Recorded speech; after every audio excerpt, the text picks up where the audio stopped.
Here से evidence. इस chapter में हम समझते हैं हियर से एविडेंस कब कब एडमिसिबल होता है। तो एग्जांपल वही देखते हैं हम जो ओरल एविडेंस में देखा।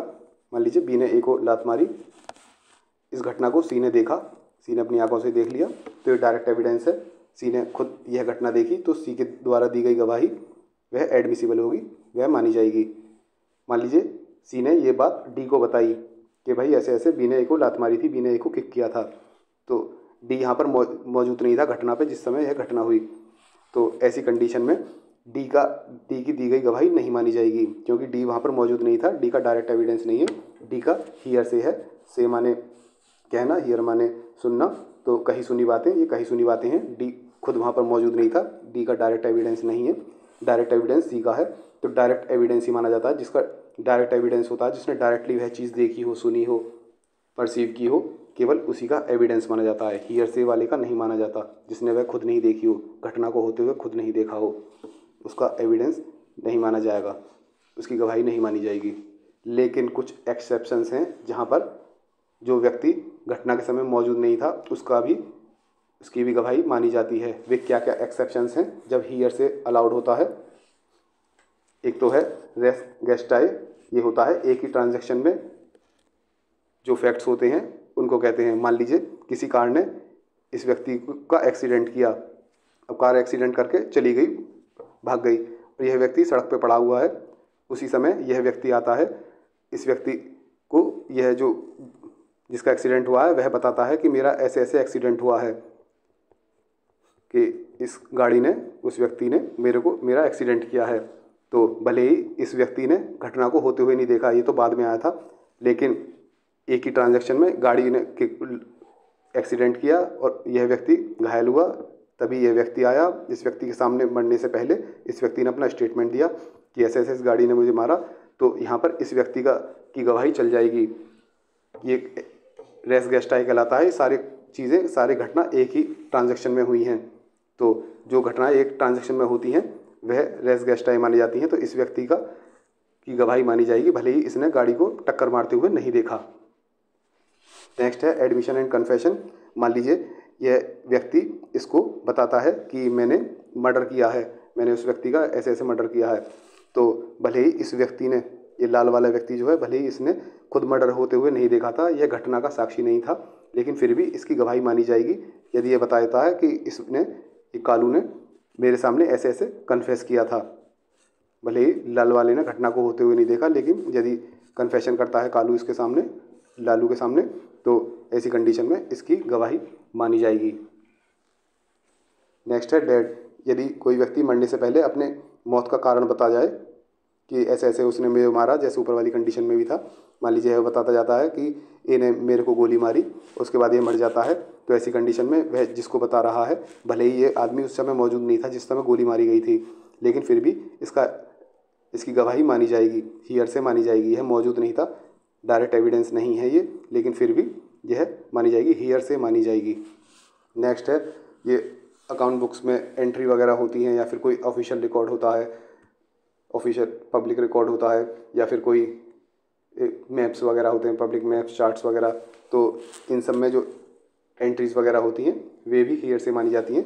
मान लीजिए कोई पब्लिक रिकॉर्ड है, उसमें किसी पब्लिक ऑफिशियल द्वारा एंट्रीज की गई हैं, तो जो ऑफिसर एंट्री कर रहा है उसी ने उन चीज़ों को देखा होगा जिसने एंट्री की होगी, लेकिन फिर भी यह रिकॉर्ड कोई और भी, किसी और व्यक्ति द्वारा भी उसका गवाही दी जा सकती है।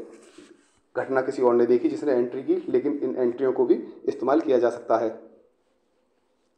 नेक्स्ट है एक्सपर्ट ओपिनियन। मान लीजिए किसी केस में कोर्ट किसी एक्सपर्ट को बुलाती है उसका ओपिनियन लेने के लिए कि भाई ये फॉरेंसिक्स वगैरह कीजिए या फिर इस चीज़ की जांच कीजिए, जो भी है, तो भले ही उस एक्सपर्ट ने घटना होते हुए नहीं देखी हो, एक्सपर्ट ने तो देखी नहीं, एक्सपर्ट तो बाद में बुलाया, घटना वगैरह हो गई, केस वगैरह चल रहा है, अब एक्सपर्ट को बुलाया जा रहा है, एक्सपर्ट अब अगर अपनी जांच वगैरह करके अपना ओपिनियन देगा तो एक्सपर्ट का ओपिनियन माना जाएगा, भले ही एक्सपर्ट जो है उस घटना के समय वहाँ मौजूद नहीं था, एक्सपर्ट को तो बाद में बुलाया गया था। तो यहाँ पर भी थर्ड पर्सन की गवाही मानी जा रही है जो कि घटना के समय मौजूद नहीं था, यहाँ पर भी हियर से माना जा रहा है। तो ये सारे एक्सेप्शंस थे हियर, जहाँ पर हियर से अलाउड होता है। थ्योरी देख लेते हैं। क्वेश्चन आ जाते हैं कि सीधे पूछ लेते हैं व्हाट इज़ हियर से एविडेंस, या फिर हियर से एविडेंस नहीं माना जाता, इसको एक्सप्लेन करें और इसके एक्सेप्शंस बताएं। ये हमने पूरा एक्सप्लेन कर दिया कि डायरेक्ट वाले को ही माना जाता है, हियर से को नहीं माना जाता, लेकिन फिर भी कुछ एक्सेप्शंस हैं, ये हमने पूरा देख लिया। व्हाट इज़ हियर से पूछ लेते हैं, कब रेलेवेंट होता है, हमने ये भी देख लिया। ये एक्सेप्शंस ही हैं जब ये रेलेवेंट होता है। डेफिनेशन इसकी एक्ट में तो इसकी डेफिनेशन दी नहीं है कानून में, लेकिन सकाटर Singh versus state of Haryana वाले केस में कोर्ट ने कहा है hearsay evidence means the statement of a witness not based on his personal knowledge but on what he heard from others. Hearsay evidence वह कहलाता है कि ऐसे विटनेस द्वारा दिया गया स्टेटमेंट जो कि उसकी खुद की पर्सनल नॉलेज पर बेस्ड नहीं है, बल्कि उसने जो किसी और से सुना है, किसी और से कही सुनी बातें जो हैं वह हियर से एविडेंस कहलाती हैं। एग्जाम्पल के तौर पे हमने देख लिया, ए ने बी के अगेंस्ट केस फाइल किया कि उसने मेरे को लात मारी, डी वहाँ पर विटनेस के तौर पे बुलाया गया। डी ने कहा कि जब बी ने ए को लात मारी मैं ना तो वहाँ पर मौजूद था, ना ही मैंने उसे लात मारते हुए देखा। तो और सी ने मुझको ये बात बताई थी कि बी ने ए को लात मारी है, तो ऐसी कंडीशन में ये एविडेंस हियर से माना जाता है। ये कहीं सुनी बात हो गई। हियर से एविडेंस कोई एविडेंस नहीं है, ये सेक्शन 56 बताता था कि डायरेक्ट एविडेंस ही एविडेंस होता है। इट प्रोवाइड्स दैट हियर से evidence is made admissible under section 55। It provides that oral evidence in all cases must be direct. Oral evidence direct होना चाहिए जिसने खुद चीज़ों को, घटना को होते हुए देखा है। It must be the evidence of person who himself saw, heard और परसीव द फैक्ट, जिसने खुद देखी हो, सुनी हो या परसीव की हो फैक्ट को। इसकी एडमिसिबिलिटी के रीज़न क्या, क्यों एडमिट नहीं किया जाता, क्या कारण है? क्योंकि जिस व्यक्ति ने देखा था उसने किसी और को बताया और उस व्यक्ति का एविडेंस लिया जा रहा है जिसने उस घटना को देखा ही नहीं। तो जिसने असली में देखा होगा उसको तो क्रॉस एग्जामिनेशन हम कर ही नहीं पाए, इसका तो क्रॉस एग्जामिनेशन हो नहीं पाएगा, क्योंकि जिसका हियर से एविडेंस है, जो व्यक्ति हियर से एविडेंस दे रहा है वो तो कहेगा मैंने तो देखा नहीं, वही तो किसी ने बताया है। और ये it is not given on oath और under personal responsibility by the original declarant, जिसने, और जो ओरिजिनल आदमी था जिसने देखा था उसकी तो ओथ पे कोई चीज़ ली नहीं गई, ना ही उसकी कोई रेस्पॉन्सिबिलिटी हुई। As truth depreciates in the process of repetition it is not reliable. मान लीजिए सी ने डी को बताया, डी ने ई को बताया, ऐसे बात बढ़ते बढ़ते पता लगी, यहाँ बात थी कि बी ने ए को लात मारी, बात पहुँचते पहुँचते हो गई कि बी ने ए को घूंसा मारा।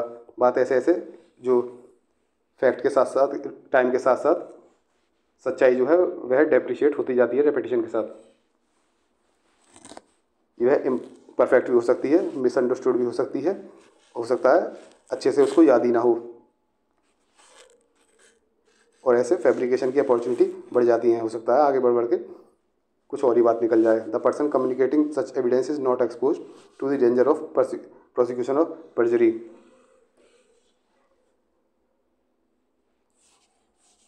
एक्सेप्शंस हमने देख लिए। रेस गेस्टाई वाला केस, एक्सीडेंट हुआ, एक्सीडेंट करके कार तो भाग गई, एक्सीडेंट तो व्यक्ति ने देखा नहीं, उसने तो बस उससे उसका स्टेटमेंट सुना, जो व्यक्ति मरने वाला था उसका स्टेटमेंट सुना, खुद उसने देखा नहीं, तो ये रेस गेस्टाई वाला केस होगा। सेम ट्रांजैक्शन में जो केस होते हैं, एडमिशन और कन्फेशन, किसी व्यक्ति ने कन्फेस किया, सी ने डी को कन्फेस किया कि ऐसे ऐसे मैंने ऐसे मर्डर किया है, तो यहाँ पर डी का एविडेंस चल जाएगा, भले ही हेयर से है, इसने उसको मर्डर करते हुए ना देखा हो। तीसरा था या कोई व्यक्ति डेड हो जाता है या मिलता नहीं है या फिर इनकेपेबल है एविडेंस देने के तौर पे, तो ऐसी कंडीशन हमने देख लिया। यदि कोई व्यक्ति मरने से पहले अपना स्टेटमेंट दे जाता है कि उसकी मौत के क्या कारण है, तो जिस व्यक्ति को स्टेटमेंट दिया है उसका चल जाएगा, भले ही वह व्यक्ति, उस व्यक्ति ने उसका मर्डर वगैरह होते हुए नहीं देखा। ऐसे ही स्टेटमेंट्स किसी अकाउंट की बुक्स वगैरह में हो या फिर किसी पब्लिक डॉक्यूमेंट में हो, मैप वगैरह हो, चार्ट वगैरह में हो, वहाँ पर भी चल जाता है हियर से एविडेंस। जिस व्यक्ति ने उसकी एंट्री की है वो तो डायरेक्ट एविडेंस होता है, और जिसने उसका रेफरेंस किया है कि ऐसे ऐसे मैंने उस चीज़ को पब्लिक रिकॉर्ड में देखा है, ऐसे ऐसे, तो उसका एविडेंस चल रहा है। तो ऐसे ही ओपिनियन एक्सपर्ट हो गया, किसी ओपिनियन एक्सपर्ट को बुलाया जा रहा है, उसका ओपिनियन लिया जा रहा है, तो एक्सपर्ट ने तो खुद घटना को देखा नहीं था, लेकिन फिर भी उसका एविडेंस चल जाएगा। ये हो गया आपका हियर से एविडेंस। रिवीजन के लिए नोट्स चाहिए तो वेबसाइट dclrb.com से ले सकते हैं।